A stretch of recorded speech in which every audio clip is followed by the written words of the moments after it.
एक घने जंगल में एक बहुत प्यारी छोटी बकरी रहती थी जिसका नाम था चंपा। चंपा बहुत सुंदर थी। उसके सफ़ेद बाल चांदनी की तरह चमकते थे और आंखें बड़ी बड़ी भोली भाली।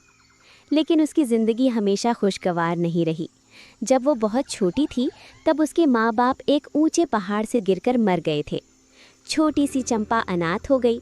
जंगल के बाकी जानवरों ने आपस में बात की और चंपा की मौसी, एक चालाक बकरी जिसका नाम था ललिता, को कहा, इस मासूम बच्ची को संभालो, मैं अकेली अच्छी हूँ।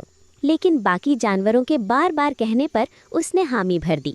ठीक है, मैं इसे पाल लूँगी। वक्त गुजरा और चंपा बड़ी हो गई। वो जंगल की सबसे सुंदर बकरी बन गई। लेकिन ललिता मौसी उससे बहुत काम करवाती थी। सुबह सुबह हरा भरा चारा लाने भेजती, बड़े बड़े पत्ते इकट्ठा करने को कहती। चंपा चुपचाप सब करती, लेकिन अंदर से बहुत उदास रहती। दिन भर दूर दूर तक घूमकर हरे पत्ते ढूंढती और शाम को थकी हारी मौसी की गुफा, जिसका नाम था अंधेरी गुफा, में लौटती। हर शाम एक मजबूत हैंडसम बकरा चंपा को दूर से देखता था। उसका नाम था राजू। राजू को चंपा बहुत पसंद थी, लेकिन हिम्मत नहीं होती थी कि पास जाकर बात करे। ये रोज इतनी दूर क्यों आती है? ये हरे पत्ते किसके लिए ले जाती है? एक दिन चंपा को जाते जाते अंधेरा हो गया। अचानक जंगल में शेर केसरी की दहाड़ गूंजी। चंपा डर से कांपने लगी। अंधेरे में वो एक झाड़ी के पीछे छिप गई।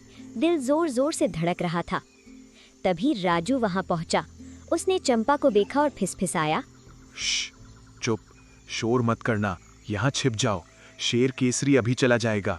चंपा डरी हुई आवाज में बोली, तुम कौन हो? चिंता मत करो, मैं तुम्हें सुरक्षित घर पहुंचा दूंगा। तुम कहाँ से आती हो? मैं अंधेरी गुफा में रहती हूँ। मेरी मौसी ललिता वहाँ रहती हैं। आगे से देर मत करना, जल्दी घर लौटा करो। वैसे तुम रोज यहाँ क्यों आती हो? मैं अनाथ हूँ। छोटी थी तभी माँ बाप गुजर गए। मौसी ने मुझे पाला, लेकिन अब मैं उनके लिए सारा दिन काम करती हूँ। चारा लाती हूँ, पत्ते इकट्ठा करती हूँ।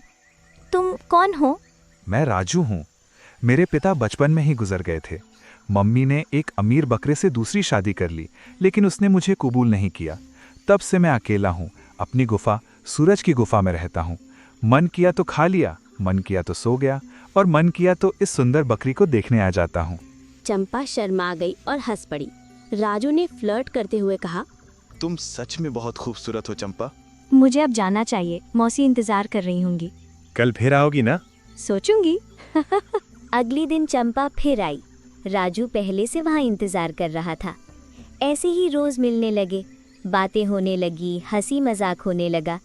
धीरे धीरे दोनों को एक दूसरे से प्यार हो गया। एक शाम राजू ने कहा, चंपा, हम शादी कर लेते हैं ना? मैं तुम्हें अपनी सूरज की गुफा में ले आऊंगा। वहां तुम्हें कोई काम नहीं करना पड़ेगा। हरे भरे पत्ते मैं खुद लगा दूंगा। हम सपनों वाली जिंदगी जिएंगे। जो महरूमियां अब तक थीं, सब खत्म कर देंगे। चंपा खुश हो गई। उसकी आंखें चमक उठी। हाँ राजू, मैं तुम्हारे साथ हमेशा रहूंगी। लेकिन ललिता मौसी को चंपा पर शक हो गया था। वो चुपके से पीछे पीछे गई और सब देख लिया। गुस्से में आग बबूला होकर चंपा को घर ले आई। ललिता जोर से डांटते हुए, ये सब बंद करो। अगर तुमने कभी किसी बकरे का नाम लिया या किसी से मिलने गई तो मैं तुम्हारी टांगे तोड़ दूंगी।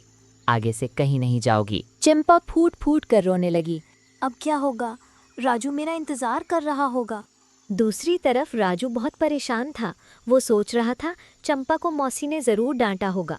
वो जंगल की समझदार लोमड़ी मौसी के पास गया और बोला, मौसी जी, मुझे चंपा से प्यार हो गया है। मैं उसे खुश रखूंगा। अब उसकी मौसी हमें एक नहीं होने दे रही। कोई उपाय दो। मैं ललिता बकरी को अच्छे से जानती हूँ। वो जवान थी जब उसका पति मर गया था। तब से वो अकेली है। जिंदगी की मुश्किलें देखी हैं, शेर के मुंह से कई बार बची है, इसलिए उसमें गुस्सा है। ऐसा करो, पहले उसकी शादी अपने चचा बकरे रामू से करवा दो। वो अमीर है, अच्छा साथी मिलेगा।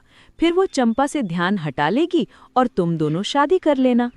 राजू ने वैसा ही किया। पहले उसने चाचा रामू का रिश्ता ललिता के लिए भेजा।